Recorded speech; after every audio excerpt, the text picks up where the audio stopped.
Hi, everybody. This is Dawn Mitchell, and welcome to Dawn of Sports. This week, I'm so excited. I have a fellow female Vikings aficionado. That's what I'm going to call her. Tatum Everett here from Vikings Entertainment Network. We're going to delve deep into what got her into football and the Vikings, and also we talk all the topics with Tatum. So stick around. I think you're going to like this one.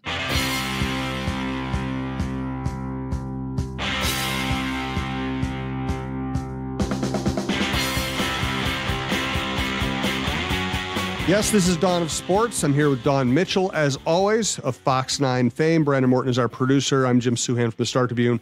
Dawn, I'm going to let you introduce our special guest, and then we're going to get to the Super Bowl and women's sports and everything else. Absolutely. One of my favorite people, actually. She's all blushy. Tatum Everett from Vikings Entertainment Network. It's so great for me to have a female that's with me every single day and knows what it's like to have to perform, be on television, turn your stories, and just kind of live the life. Fellow reporter kind of in the trenches with me. So Tatum, thanks for joining us. I'm so excited to have you here. I'm so excited to be here. And equally so much respect for you, Dawn, always, because the grind is real. And that's what I did before the Vikings. I was in local TV in Nashville and several other stops before that nobody in this audience probably has ever heard of, because you always start a little small in the TV world. And it's almost like when you meet the people that are in, and I'm sure it's the same when you meet beat writers and newspaper folks, like you're in this like unspoken fraternity of people that just have the same understanding of what you've been through and what you've done to get there. And it just is this like unspoken rule. I don't know. So it's been awesome to have someone at our partner who is a female, and that we can kind of have that going for us. It's not like, but that's also a great thing about the Vikings and Minnesota in general. I feel like we have a lot of women representation in the media. And when we're in the locker room, it's not just a bunch of men and like one girl just hanging out. So for a long time, that was me, though. I bet that was. No doubt Jim? about it. Yes, and I tell you what, I was a NFL writer for a long time in the old days, and a baseball beat writer in the old days. First started doing columns, and I always tell people the world got so much better when women started doing those jobs, and it wasn't just a bunch of guys hanging out in the locker room, because a bunch of guys in the locker room, things can get nasty. And I thought everybody cleaned up their act and acted a little more human when we finally had some women hanging around us. Yeah, I remember the first few times when I was in there, because I was raised with 4 brothers, but my brothers are awesome to me, right? So they're not crass or rude or anything like that, but it didn't offend me. And so I remember, and I don't want to paint a picture of a bad locker room with the guys, but I just kind of felt like I could send the zingers right back to them, and like, oh, she's one of us. She can play ball now. Yeah. I'm not offended. You can call, it takes a lot to offend me personally. I think you have to have that thick skin in what we do anyway. Like it has to take a lot to, like if something offends you, you probably, it's just harder to do your job and deal with it. You get that thick skin pretty early on. They always say, don't read your comments or your mentions or whatever. And, I won't lie. I do. And there are some things that I'm like, really? Did you want to say that? But I also read them because sometimes I do want to hear feedback. I've encountered, things that maybe are like, oh, okay. But most of the time, I think I have a good enough sense of humor to be like, cool. Like, I don't know you. You don't know me. If you want to say those things, like, go for it. That says more about you than it does me. So I usually just don't take it too personal. I really don't. I think the issue with me when it came to social media with that, because when you're in person and I can kind of give a Boston one-liner back to you, people know you're joking. But when you do that on social media, they're like, you're mean. I'm like, well, first of all, your comment to me was mean. And I wasn't offended by it. I was just being funny back to you. Or you took that so sensitive. I'm like, I actually really didn't. I was being funny. You can't hear my tone, though. Yeah. So I hate social media. It's just a necessary part of the business, but I hate it. So I just try to deal with it as I can. Let's reset here. This is Dawn of Sports. This is Dawn Mitchell's show at talknorth.com. Best way to listen to this show or any show at the network. Subscribe to your favorite podcast app. It's free. It's the easiest way to listen. We want to thank our longtime sponsor, Rudy Luther Toyota. They've been great for women's sports. They've been great for this network and this show. We do appreciate it. If you'd like to get in early and advertise on a show that does highlight women in sports, as well as everything else we do, Vikings, Twins, we do all the men's sports as well. You can reach Karen Cleary at KCLEARY@talknorth.com. And again, thanks to Brandon Morton for holding this thing together. We will get to some women's sports in a little bit, but let's face it, it's the Monday after the Super Bowl. Tatum, what did you think? I mean, I enjoyed the game towards the end. I think it was a lot of comments from the Super Bowl peanut gallery party that I was at, where it was like, oh, this game's kind of boring. It's just kind of, nothing's really going on. And then the end kind of just made it one of those ones I probably won't forget. I did walk in here wearing my Taylor Swift sweatshirt because Noticed, I haven't really taken it off. But so obviously I was in the game for a lot of other reasons. I liked how many stars that we got to see, and I liked to see Usher's performance and who he brought on stage. And that's why I enjoyed the Super Bowl. And I don't really watch the commercials anymore. I don't know if you guys, I thought commercials are terrible. They were not the very best good. one, and I'm biased because I'm from Boston. I know which one you're going to say. The Dunk Kings. Yes. I mean, that was the best. That was the best that might one. have been But the only good one. It was one of the only good ones, Yeah. for sure.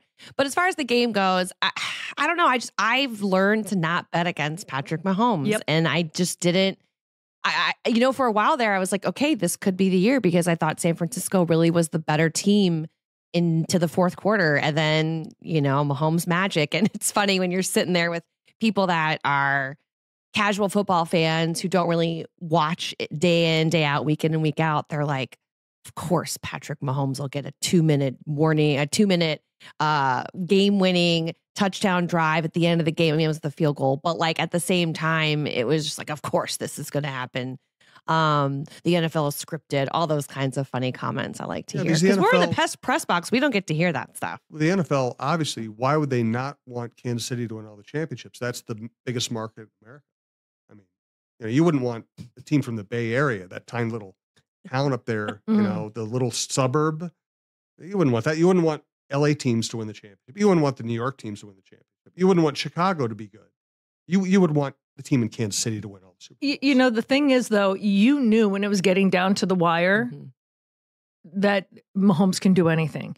Now, what I found was interesting this morning, coming out of all the beat writers that were in the locker room last night, or for the teams, San Francisco did not know the overtime rules. Amazing. And did not know the overtime rules. And so Kansas City, the players were talking afterward, like Chris Jones was saying, yep, we knew what the deal was, and we knew if they scored a touchdown, and they had it all planned out. All done.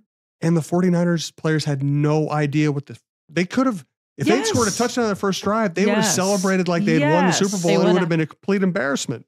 So wild. That's on. And for someone coaching. I like Kyle Shanahan has been in the Super Bowl before. Now, granted, the rules are different, but to me, he's had a 2-point double-digit lead in all three of his Super Bowl appearances, and is 0-3. And it's, you can't. Obviously, as a coach, he's going to say, "I'll put this all on me." But at the same time, I'm sitting here going like, that's a weird coincidence too, that you're.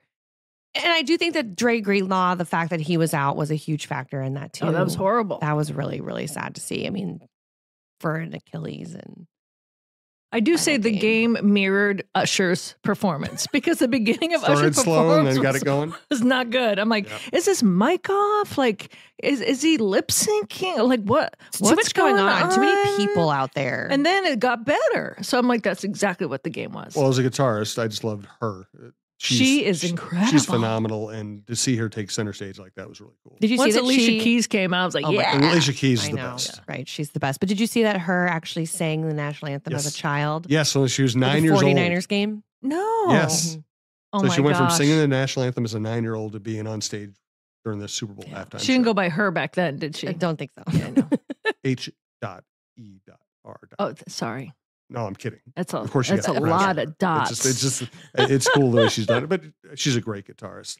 All right, let's. I just want to say one thing. I'm very happy though that Travis Kelce did not get on one knee and propose. That wasn't. I'm like, I know. Andy Reid. It's Andy. And you know that how they handle that whole tete-a-tete, shall we call it? I love Andy Reid because he's like, I like the. He said he caught me off guard. I didn't know he was coming. His hip went out. I like the passion. Yeah. That was a bad look. I love Travis Kelce, but that was a bad look. Somebody said, Taylor, red flag. You could have killed her. Yeah, no kidding.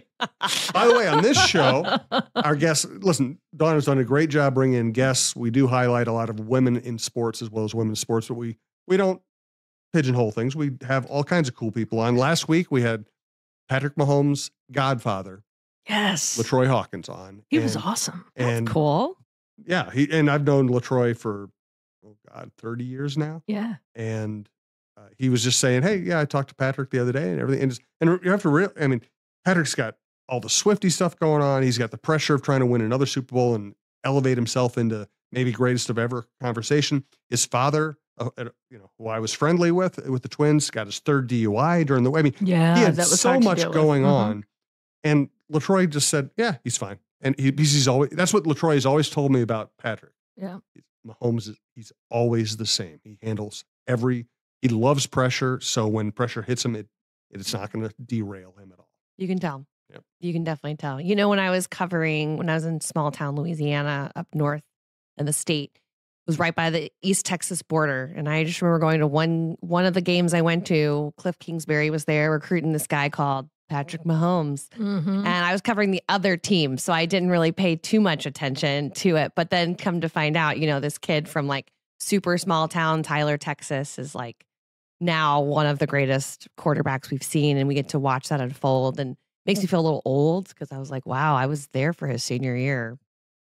Get used to that. Yeah, it's not a great feeling. I covered Larry Johnson when he was in high school, so I'm old.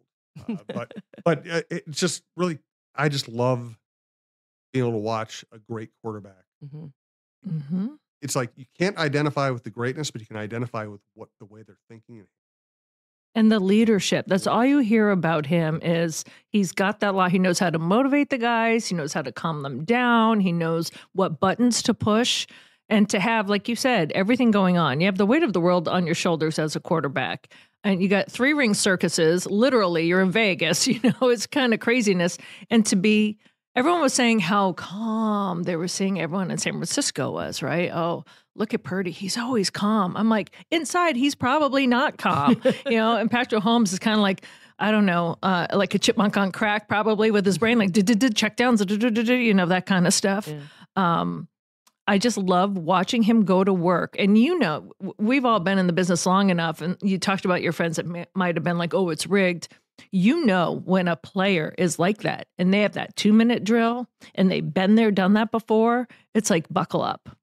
They're going to ginsu your way down to the end zone and boom. And also just a giant hats off to Andy Reid. I mean, I know I told you this before I came in, I'm from New Orleans, and the relationship between a coach and a quarterback to me has been like obviously very vital, I think, in success. And when I watched Sean Payton and Drew Brees, what they did in New Orleans together. I know it's a sensitive subject here in Minnesota, but what they did together for so long, you can see that type of relationship between Andy and Patrick. Mm-hmm. And a lot of Patrick's success and what he's been able to do is because of that. And obviously before that with Eric Bieniemy being there as well. And so I think when you look at those types of, like, we can say all these great things about Mahomes, but there's definitely a conversation to be had about being in the right place with the right leadership and the right like Tom everything and Bill. else. Yeah. Right. Mm-hmm. Well, right. And you're looking at this draft coming up. There are probably 3 exceptional prospects, and there are probably 3 or 4 more who could very well be very good. Mm-hmm. And you wonder if the variable is not how good these quarterbacks are, but where they end up and who coaches them. Exactly. CJ Stroud, Yep. Bryce Young. Yep. I mean, you could have that argument here, No doubt. All right, let's. We always highlight women's sports on this show, and I want to get to PWHL at its first trade ever. Boston acquired Abby Cook from the Minnesota PWHL team and forward Susanna Tapani, and got Sophie Jocks, the Minnesota PHL. They got to give us a name. They got to come up with a nickname soon. I hate saying the Minnesota PWHL team. But I think they're going to be assigned one. All of them are. So the league's going to do it. That's kind of what I heard. Now, don't quote Interesting. me So they're on doing it it the opposite of the way the Minnesota Aurora did. Yeah. So that's the buzz I heard. And so I think when we get one here in Minnesota, everyone will get one. So interesting. They just and they're in second place now, so they're still having a very good season. Obviously, we've talked a lot about Mara Braun on this show. Her being out, Gophers are just having trouble functioning without her. She wasn't even having as good a season as I expected her to, but she's still so important. They just can't function without her. Yeah, I mean, I love Janae. She plays her heart out. Yep, she does. But, you just can't fill the shoes. It's like losing your Patrick Mahomes, It's especially when you're in a groove and you're playing so well and everything is kind of orchestrated around what she can do, and then she's gone. Janae's just trying her best, but you can't do it by yourself. Yeah, and with Mara, she spread defenses out with the 3-point shooting, at least a threat of 3-point shooting, and she can get her own shot.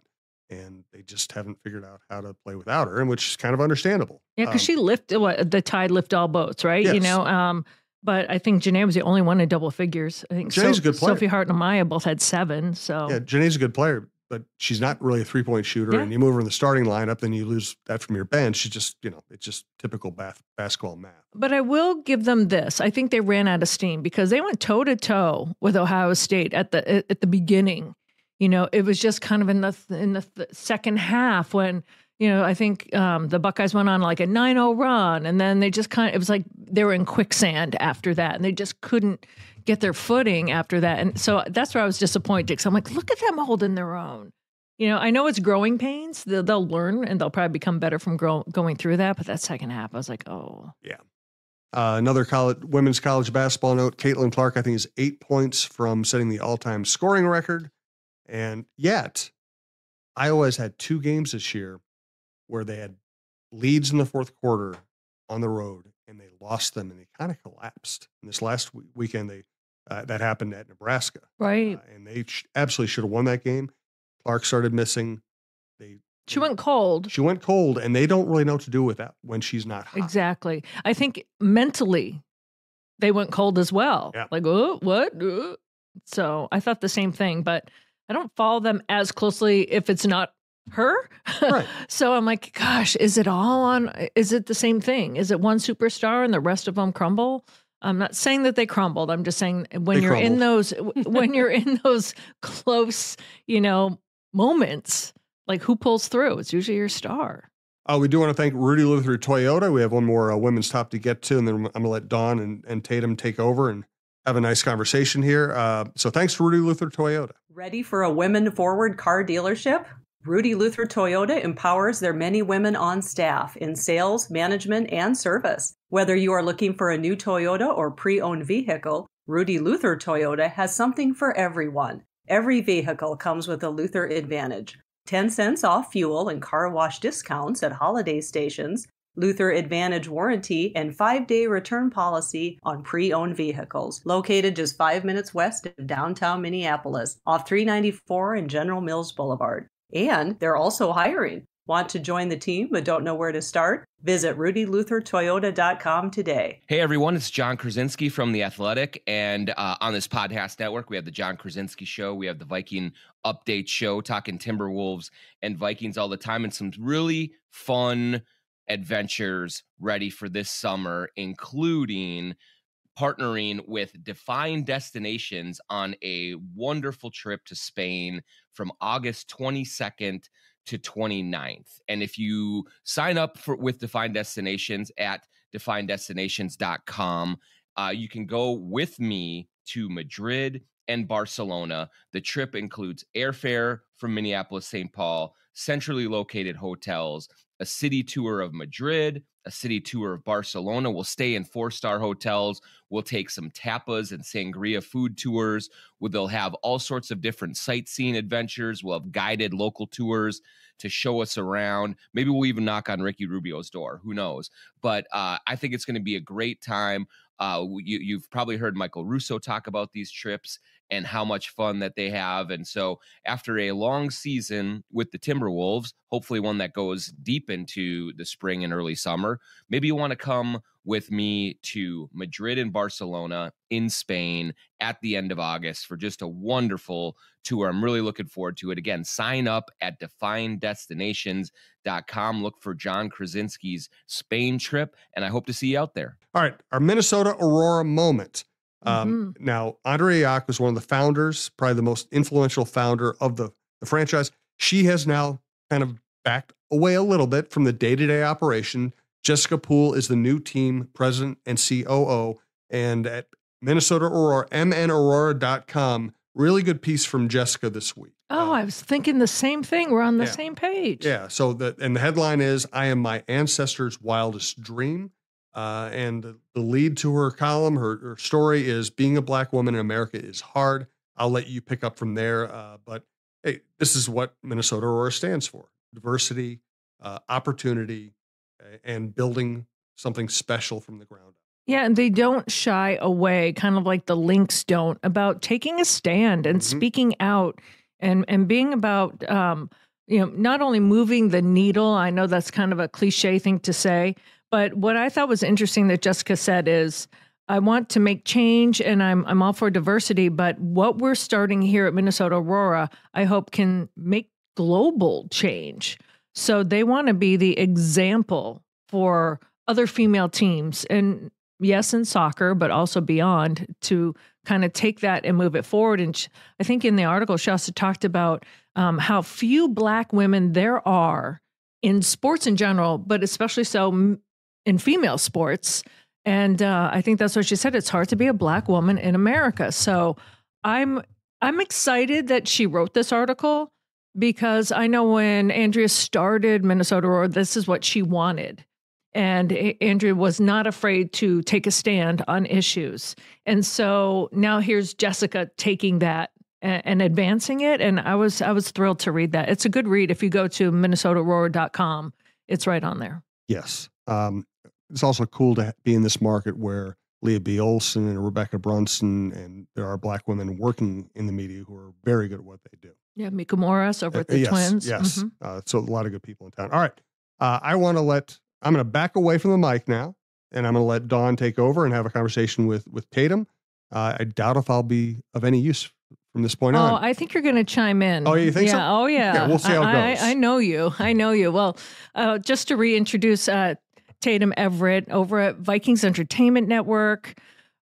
Tatum, your work there, I know that you said that you've been a reporter when it comes to news and been in sports, but when you came to the Vikings, and it was really enticing for you to kind of get entrenched in one team, which is so different from the roles that you have to do as a reporter beforehand, where you have to kind of know everything. How for you has that been? And I'm not going to say from a female aspect, because when people ask me that, what's it like to be a female? I'm like, well, I don't know what it's like to be a male. So I can only speak for me. It's great. So, but from your aspect of changing kind of that attitude of focusing on one thing, how has that been for you? It was always kind of a dream of mine to be able to focus on one thing and put all of my thought and energy into one sport. Football's kind of always been it for me. And I just learned other sports and the rules and followed it just because it was like something I had to do to be able to cover football. And so for me, I was always trying to get, and I'll be honest, like I didn't really ever have any desire to work at a regional sports network because they were not covering the NFL or college football. And that's really, again, what I wanted to do. So I'd always kind of had my eye on these team reporter jobs, and obviously other networks, but mainly the ones where you could just cover football. And I always tell young journalists, I was like, being a team reporter, you have to know a lot about a little, but then if you're doing local TV sports, you know a little about a lot, because you can't dedicate yourself in some positions. Like obviously you guys know so much about the Vikings and you're so entrenched with the team because of the partnership and the shows and things like that. But then like, you don't get the break that I do, which is actually really nice. Like off season, I turned my brain off for like a month afterwards. You know, I'm like following stuff and I'm doing my job. It's just not as intensive. And I don't have to go, okay, so now that football is over, I need to keep up with the Timberwolves. I need to keep up with the Lynx. I need to know what's going on with Gophers, hockey, and basketball. Like I don't have to do that. And it's honestly great for my mental health, at least. It was great. So I do like that. And then to be able to know so much about one team, and the Vikings in particular, has just been, it's been awesome. Like I really do truly enjoy knowing more about the game. I've learned so much just being here more. I'm a better football fan, and football, like my knowledge has grown a lot. The Vikings afford me to do things where I can take courses so I can learn a bit more, because I mean, I feel like learning is and evolving is such a big thing in what we do, that if I'm supposed to ask these questions of these players, I need to be the best at what I can. My knowledge needs to be top notch. I need to make sure they feel comfortable not looking at me like, why does she have this job? Mm-hmm. So, and not just a she thing, just like a why does this person have No, this but sometimes job? the spotlight is harder. You know, they're going to say, all right, what is this blonde or whatever, redhead? What you know, whenever a woman comes in, what does she, what can she prove to me? Exactly. You're So, put on and I think the other interesting part is with being in-house, something that I actually work on a lot is being able to connect and talk to coaches and players, and like my relationships with them within the building off camera are important. Making sure that they're comfortable around me for interviews has been the easiest part. You know, it's the seeing them in the hallway and talking to them about something, or making sure the coach knows who I am. So if I have to ask them for an interview, they're comfortable with me coming up to them being like, hey, what about our podcast or whatever. And so that's also like a huge part of the game, is being able to, and it's easier now that like I'm 3 years in, but my first year I was a little overwhelmed. That staff had been in there for 20 years, like the GM, Zimmer had been there for a long time. And so when that all flipped, I felt like we were all on the same playing field. Like I had started with a new staff and so was everyone else. And so I kind of really took it to my advantage. And I was like, how can I make these relationships super strong right out of the gate, because I have that opportunity now. And one thing I don't know if fans realize, the Vikings are really on the cutting edge of Vikings Entertainment Network. Yeah. Some people just look and they'll say, okay, it's online. And like, no, like they have their own studios. They have shows. They do podcasts. It is amazing. And for you have to be diverse enough in your talent to, okay, I'm hosting this show right now. Oh, now I'm doing a podcast. Now I'm doing a one-on-one interview.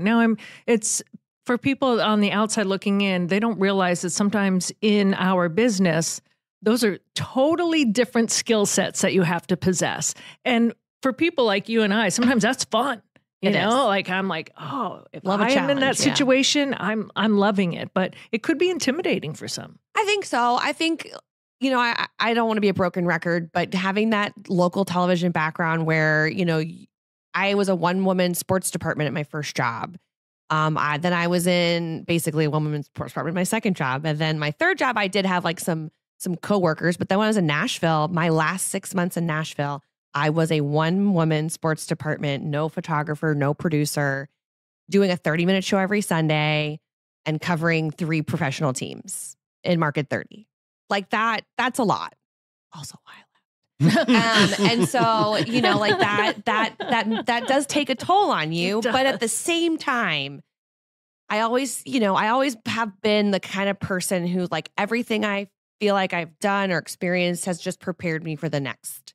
And so coming into the Vikings, you do, like, I've never emceed an event. I don't know how to host people, and I have no clue how to do that.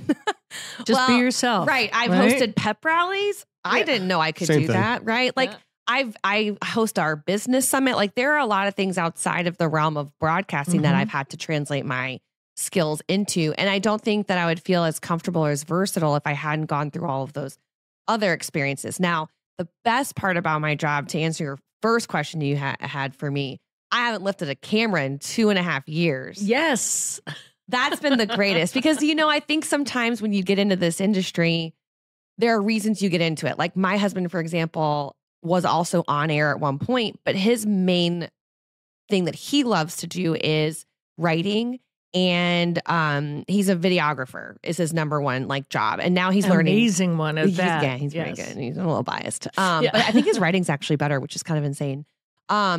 He's learning lighting. He's doing all this kind of stuff. And so he's kind of switched this way. Whereas me, I got in and I was like, okay, I'm just going to have to learn how to shoot a camera and light an interview and do that stuff to get by.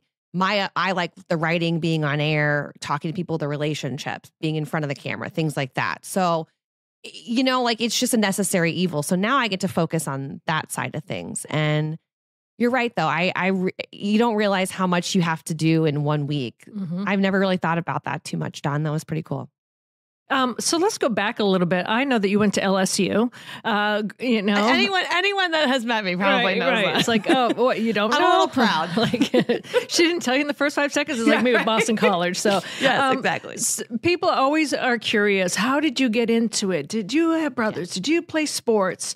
And LSU, I mean, you have to bow to the throne of, the Tigers. But how was your early life like that? And how did you get entrenched in sports? Everyone always, that's a very popular question. And I think I kind of surprise people when I tell them, I was not an athlete. I didn't have brothers. So it's like, I did pageants. I liked, student council. I was, and I liked theater. So how did I get there? I think just being in the South, you're surrounded by football.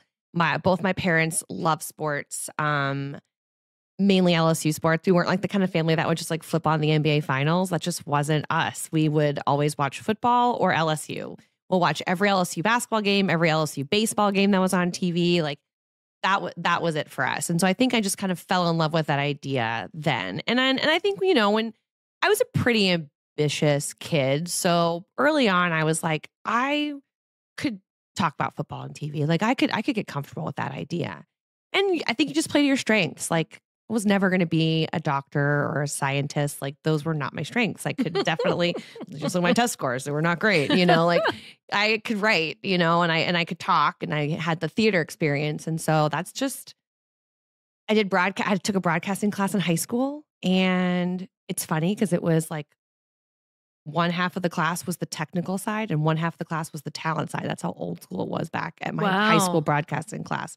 So I hadn't even picked up a camera until college, but I don't know. I just kind of thought it was what I wanted to do. And everyone kept being it's hard, it's competitive. And I kept being okay, tell me something I don't know. I kind of just was, it wasn't that I didn't listen. And I was I never had a prove you wrong attitude.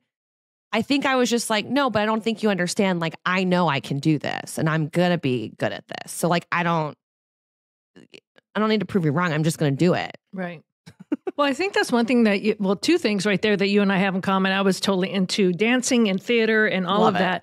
And actually, my dance teacher was on Broadway and she was in the New York Ballet. And she was I will take you to Broadway and you can be my protege. And I was also an excellent student. So I was well, do I go to college? Do I do that? And I remember I sat down with my parents, to have the discussion. And I so thought my parents were well, you're going to college. So I'm there and I'm waiting. And my parents look at each other and they said, well, we've discussed this and it is your life. It is your decision. We support what you do. And I'm no. Oh my God, I just got goosebumps. That's incredible. Yeah. I'm no, you're supposed to tell me. You're in high school. Yeah, you don't know. Yeah. And I picked college instead. And I don't regret it, but I laugh because someone said this to me. They said, do you know how competitive it is on Broadway? And my dance teacher told me bring 3 tap shoes with you because girls will cut the straps.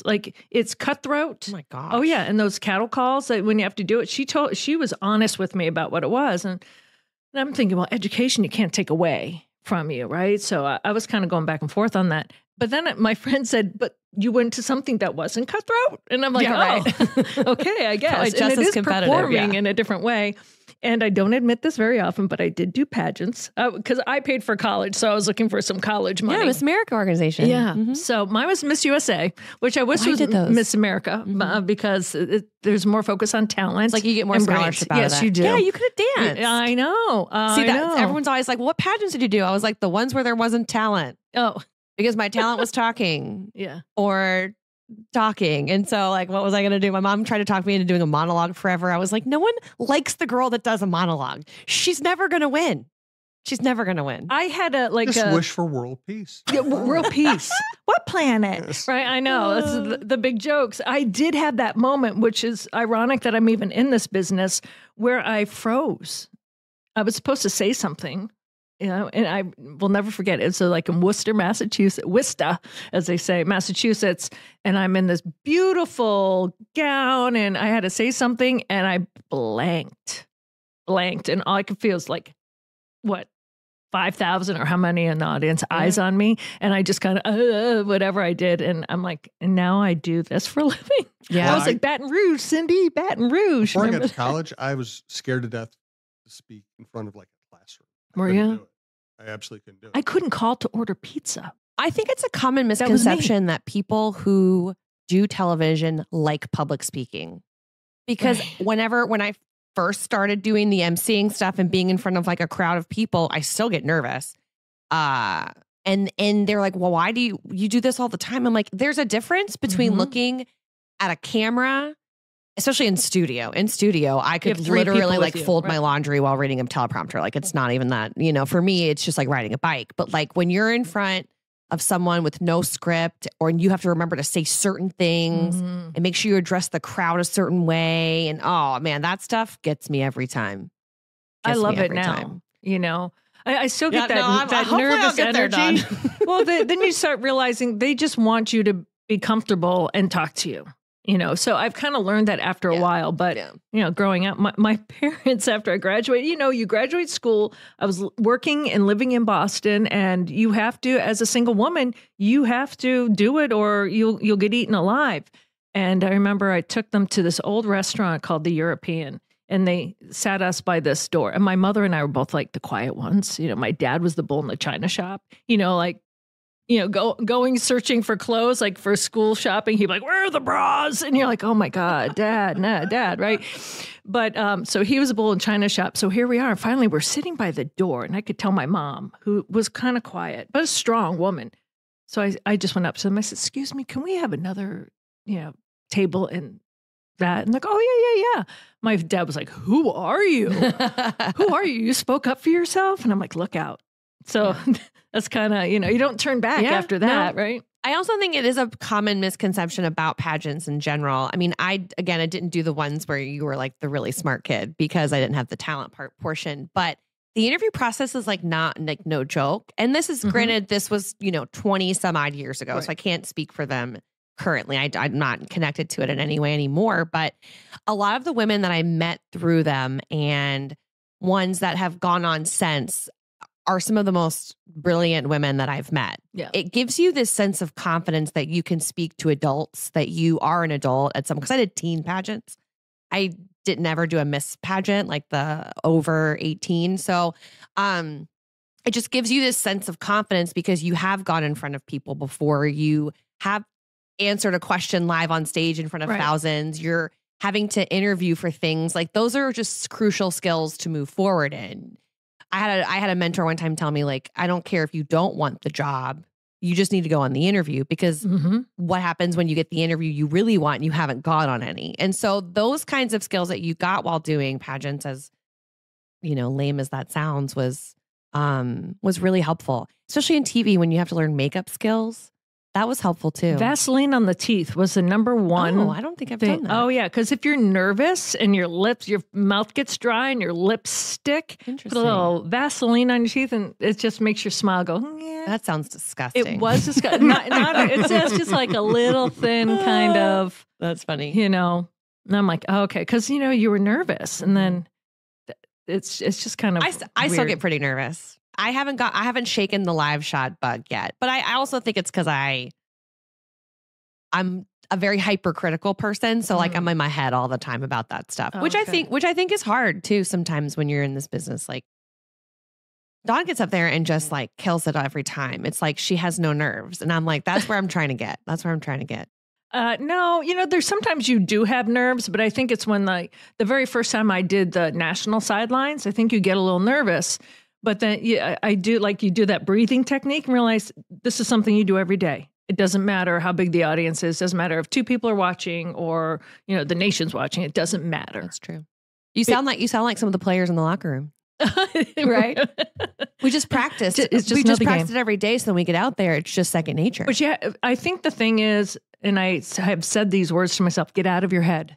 Yeah. Because when you're in your own head, you sometimes are subdued, and people are like, oh, were you tired? Were you quiet? And I'm like, no. But when you're in your own head, so I hear athletes say that, but you do, like, get out of it. Like, do some breathing techniques, get in there. But I don't do it like right before I go on live. It was probably my first time that I was going to do a network sideline. And I was like, oh my God. Then you start thinking about it. Like, oh my God, this is what I dreamed of. And they're like, get over yourself. Just do what you do. And then, and if you make a mistake, laugh or just keep going with it. I think that's the hardest part too, sometimes, was just like realizing super young, like, be yourself, but also like, if you mess up, it's not the end of the world. Like, laugh about it or make fun of yourself, or like, and I still work on that on Viking stuff, because I think sometimes, we're very, and I don't feel like I'm, it's a good word for this. I don't feel like I'm saying anything that I shouldn't say, I guess. But like, like I can ask you a question about the Vikings, but I really am not, I can't have a hypercritical opinion. And, where that's the major difference between what I do now and what I used to do. Right. And so, I think sometimes when I'm thinking about that, I'm like in my head about it, but at the same time, I'm like, okay, but people are watching you because they like your personality. They're watching you on here because they want to watch you do what you do. So like, it's a balance between like being yourself and saying what you want to say, and then like also making sure that you keep your job. Right. Know where your bread is buttered, right? Yes. And I don't mind it. I never got in this business. And again, there's so many different things you can do in broadcasting and sports broadcasting. And like, I didn't really ever want to be a breaking news reporter. It really wasn't my shtick. I didn't care about that as much. I liked the feature style stories. I liked telling player stories, and things like that. So for me, going this route was more natural, was more comfortable, because I didn't feel like I was too out of the realm. Like, yes, my opinion is not, like I don't share it as often very much, but like, that's also not my job, and that's okay. Well, and also if you want to take the next step as a news reporter, I'm not supposed to, like Jim, when you do a column, you can give your opinion. Oh, yeah. People now, unless it's a forum where I can give an opinion, like a podcast, for me, maybe I'm still old school. My opinion isn't what people are tuning into. This is not about me. Right. This is the story that I am reporting as I see it. And I have to give facts. And I remind people, like, I know you don't like social media, but the fans get so emotional, Jim, and you know that I'm like, I take the emotion out of it. I am only dealing in facts, and my personal opinion doesn't matter in this. Now, if I'm on a podcast and it's a different thing and it's an editorial, I'll give mine. But also, it's the same thing. Vikings partnerships. I'm not going to go rip but we have the freedom to say. We're not going scorched earth here. No, we're not going scorched earth. But I can say, hey, this was terrible call. Sure. This is blah blah blah. I'm questioning this, questioning that. I would do that anyway, just because I've been in it for a long time. But you also know how to do it in a professional way. Just like there's those gotcha journalists that I've never aspired to or think really should exist, where they're just doing it just to get a reaction out of an athlete rather than the truth.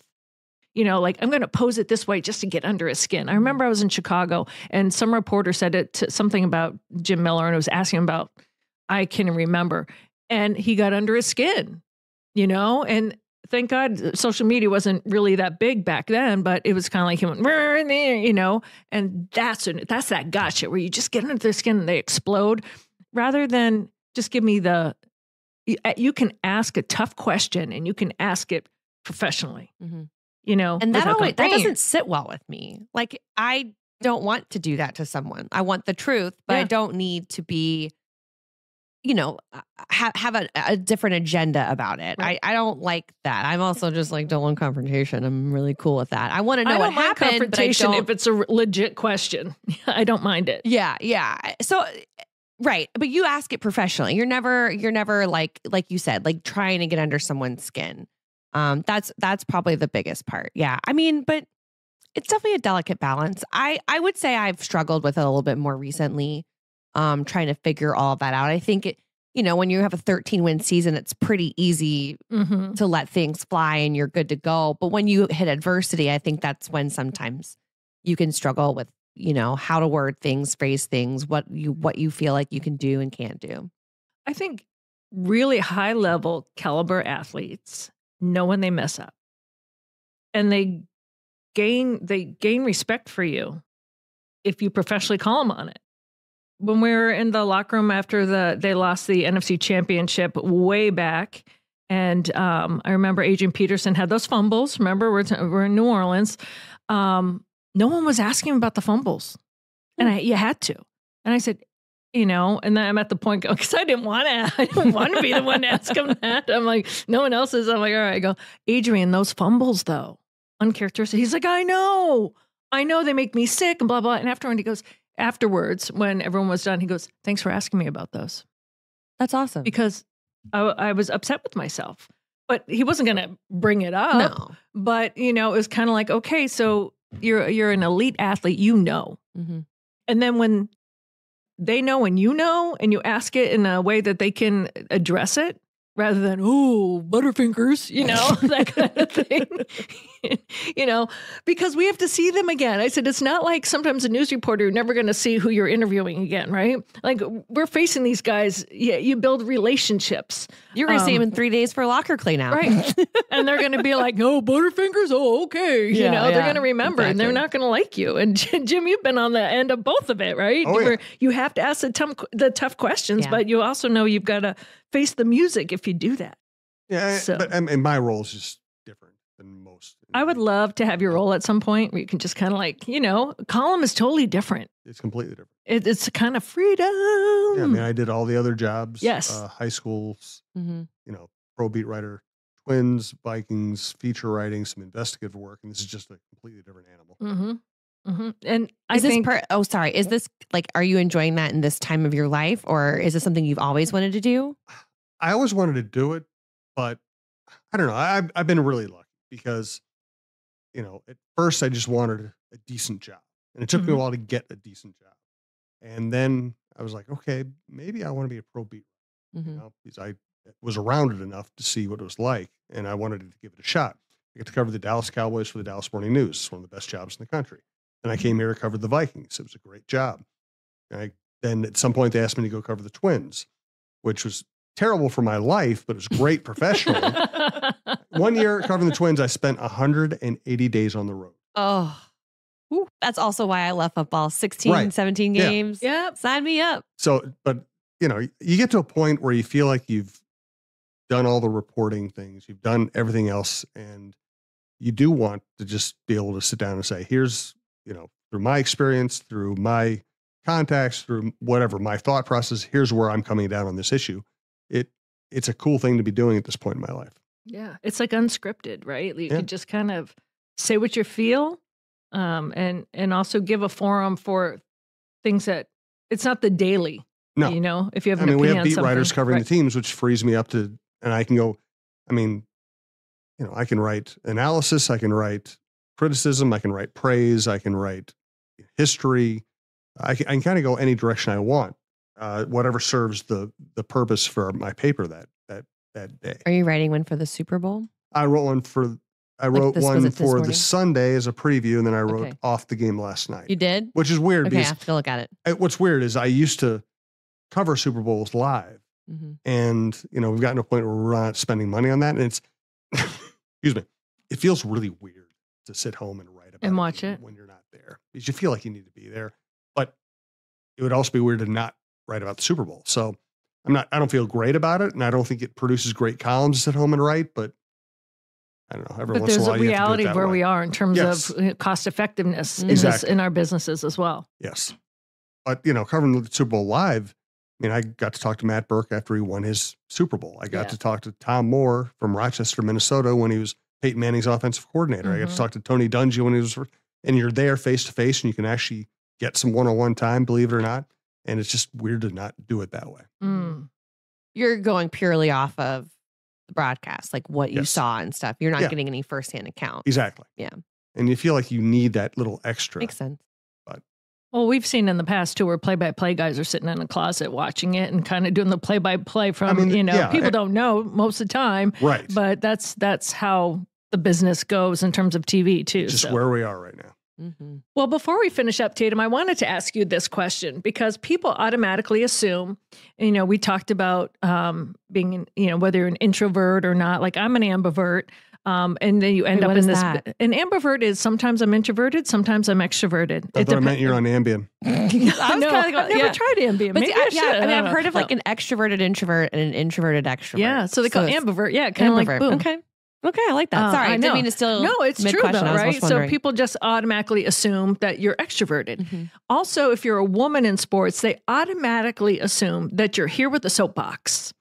And I have found, like I always said, I never set out to to take the torch and And I said, but I've kind of morphed into that because for me, I'm a little disappointed that where we are in 2024, it's not more advanced.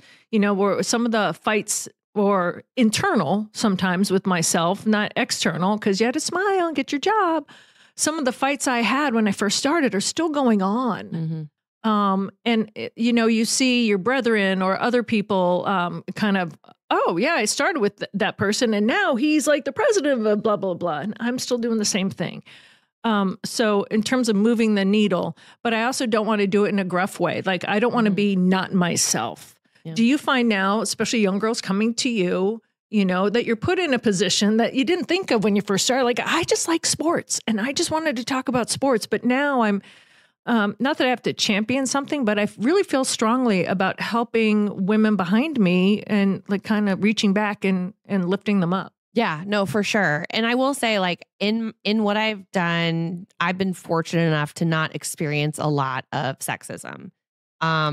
I always say that, like, if someone comes at you and they're like, well, you only got this job because you're a woman. I'm like, well, cool. At least I got to use who I am to my advantage. And then I made what I could out of the opportunity. Yeah, you got to stay there. Like, right. and then I got advice really early on where it was like, to be a woman in sports, looks come and go. If that's what you're going to put your career into, and that's why you are, what you're using to go for jobs, then you probably will not have as long of a career as someone who is invested in what they do. They are willingness to learn. Like, you have to be good at your job. And I'm not saying that you can't be both, because I think you can, but knowing that you have to back yourself up was always like a big deal thing for me. I've had talent coaches, I've had football courses. Like I've done I do the work because I know that's what's going to help me sustain long term. And so those are the kinds of things that I pass on a lot, I think, to young women. And I think it's very easy to feel like you need to do that, and the feeling of helping other women and that thought process, now that we're also connected on social media.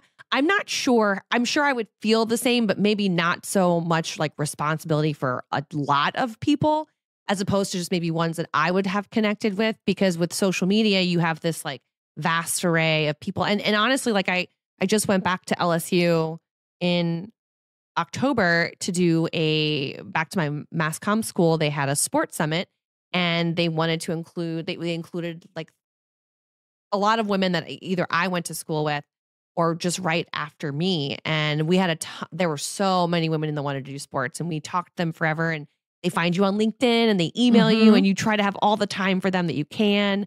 And I think that like just being there, because I mean, I was that person at one point. And if you would have told me, a freshman at LSU, that I would be a team reporter, which was not a job when I graduated school, I'd probably be like, hey, you did pretty good, girl. Like you did okay.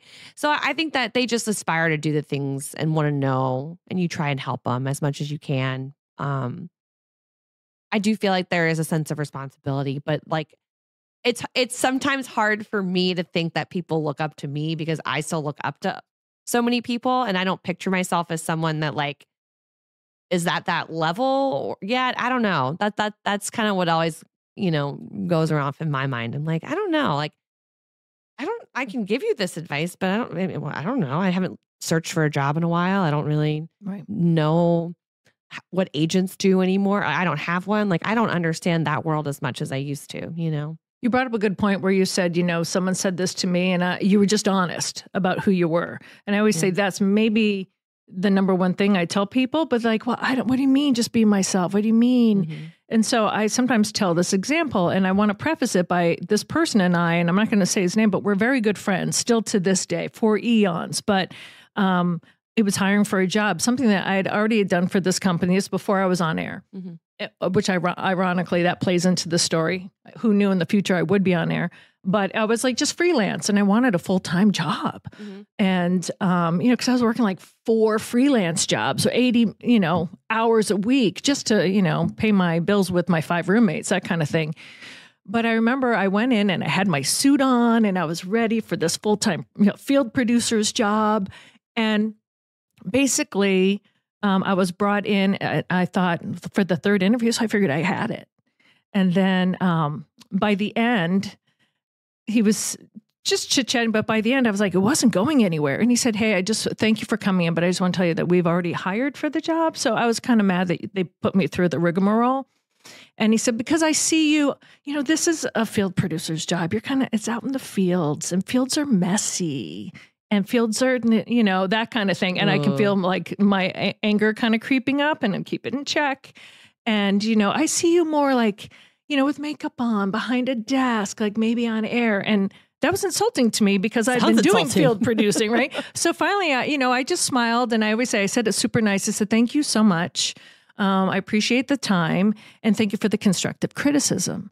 And he said, well, I didn't give you constructive criticism. I said, yes, actually, this will help me in the future for the next time that I interview for a job that I'm already doing.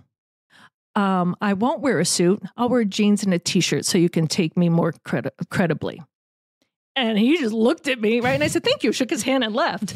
And I was like, because I was so mad, but I was professional about it. So thank you, did it. 2 days later, he called me and offered me the job. The field producer job. Yep, I got the job. And he's like, and then afterwards it was, dang, you laid the velvet hammer down on me. I go, no, I didn't, but I was already doing the job. I was overqualified for the job. And you made it seem like all I needed to do was put makeup on and look pretty. And I said, now I can do that too, but that was insulting. And he was like, yeah. And still to this day, so I always say, listen, don't be rude, but be yourself. Like stand your ground. Because if you know you can do something, you're qualified. Mm-hmm. And somebody says that, like, I think nowadays, and it was kind of skirting the line of like, not illegal, but you shouldn't say that anyway. But he's a kind, great person, is still a very good friend of mine. Because he's like, but I'm friends with them because he said, I adore you. You're going to be my friend for life because you were honest. I just think there was an old school way of how men spoke to women. Yeah. I found that like a lot of my, bosses and news directors or whatever that were a little younger were very delicate with how they put things. When I got the job in Shreveport, Louisiana, my news director was like, so what do you want your look to be? And I was like, I don't know. I've been doing this for 4 years. What's wrong with my look? Because that's how I took it. And he's like, no, I'm just trying to help. Like, you want to be consistent in what you look. Funny enough, I changed my hair like 7 times while I was there. So it really didn't matter. But he was like printing out pictures of Carrie Underwood and like stuff. And I was like, this is kind of silly, right? And so I didn't take too much offense. Again, it's hard to offend me. So I was like, okay, whatever.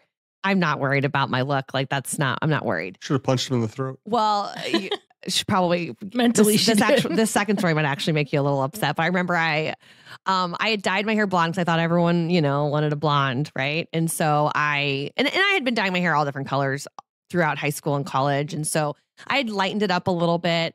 And then I was like, no, I think I'm going to try and go back to my roots. And so I started to go back a little bit, but my resume tape had all blonde hair. Mm-hmm. And so I went to got this, I was on this job interview, which by the way was an absolute lateral move. My first job was at a cable station in a parish, which is a county in Louisiana. Mm-hmm. And I only covered those county parish sports. Very entry level. But the next job I went to was Market 161 as a weekend sports anchor. So like it wasn't much of a difference.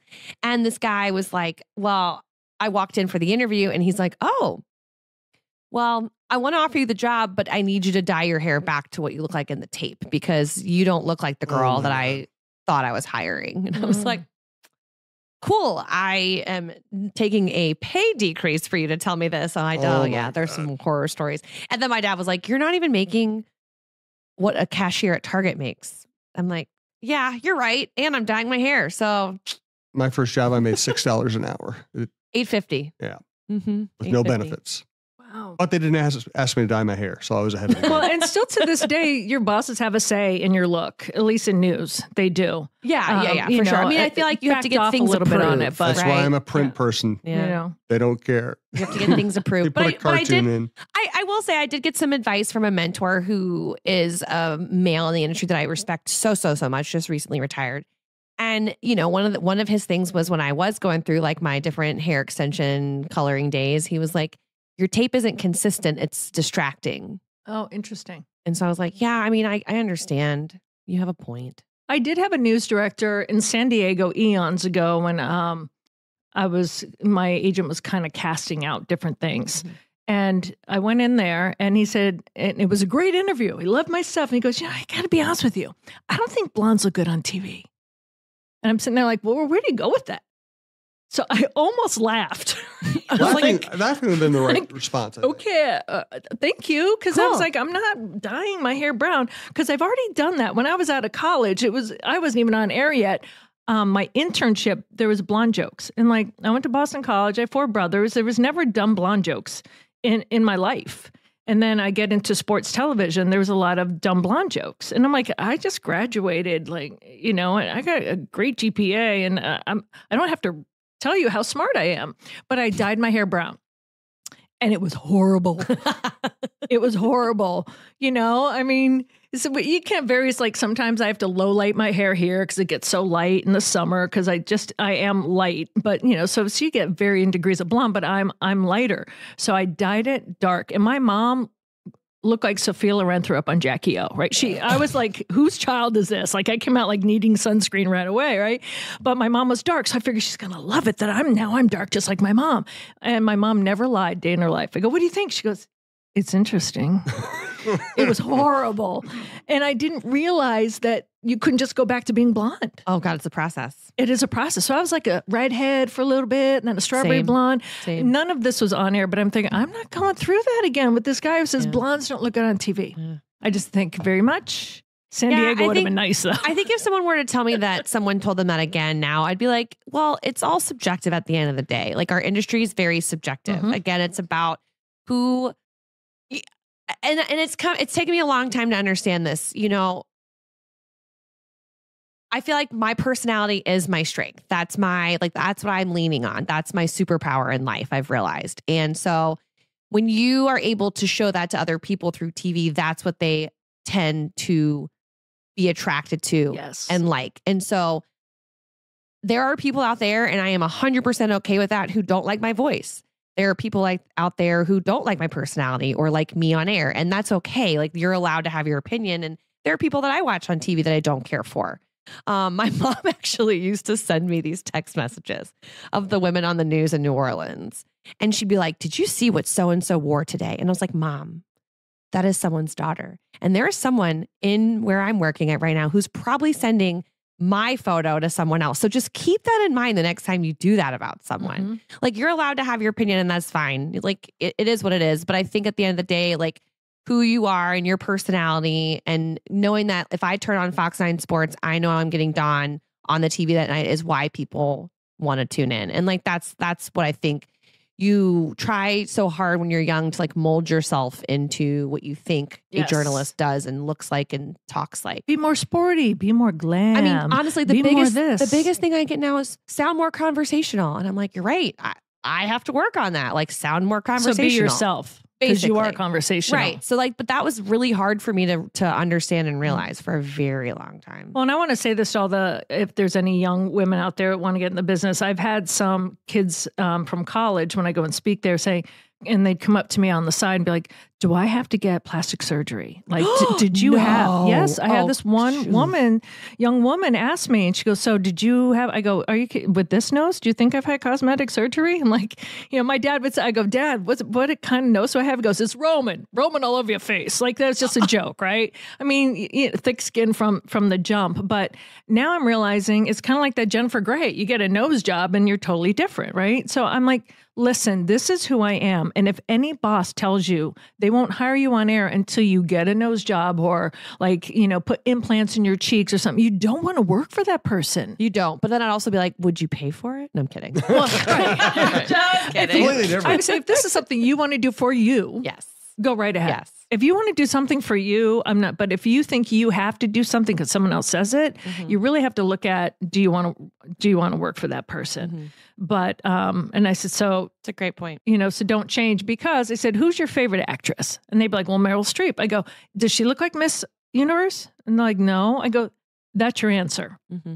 She's good at her job and you like her for her and she's beautiful in her own right. So just remember that. And they're like, oh, okay. I'm like, this generation of women, if you think they do a whole other podcast on how social media is making that happen.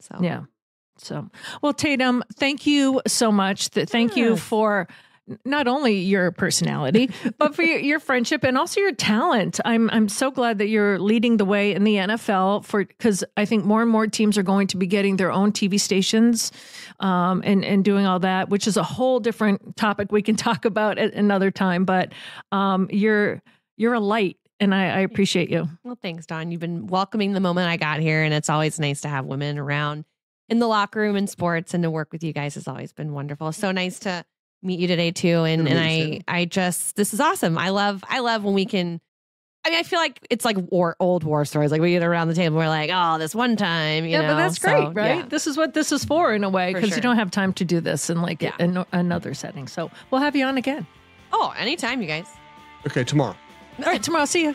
We'll give you a break, but we will have you back on. And thanks so much for being here. Thank you so much. Appreciate it.